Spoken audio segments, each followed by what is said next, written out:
people, Stuart Smith, Stuart Designs, more trailer facade hot action. Come on board. Hey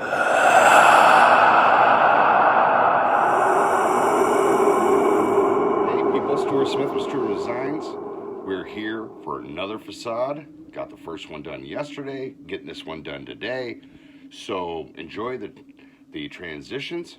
Zach is still in the trailer throwing down, painting, pouring up skulls, while I'm out in the sun conquering. So thanks for coming on board, people. Like, subscribe, share, and hey, leave me a message. Tell me what you think. Appreciate it. Take care. Hey, please watch to the end. That helps me. That helps you, so you can see, blotches of color going to the finished product. Thank you.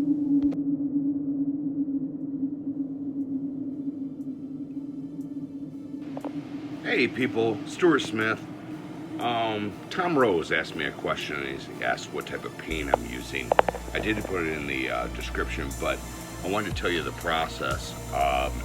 The people here I'm working for, Corey, Lenny, and all them, they used a Zinsser 321 primer on the metal, let it dry for a while, and then they used PPG paint to do the gray.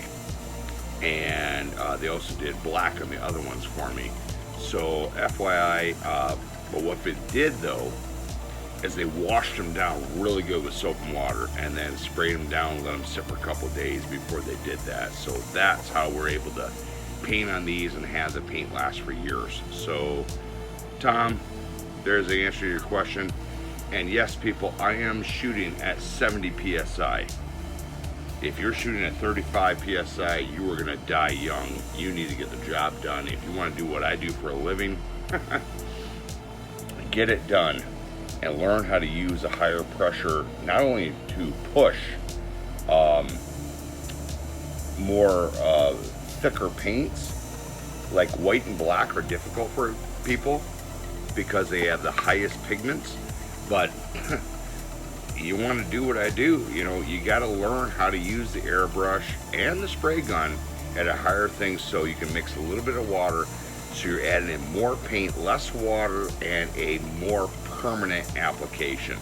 So FYI, on with the video. Thanks, Tom.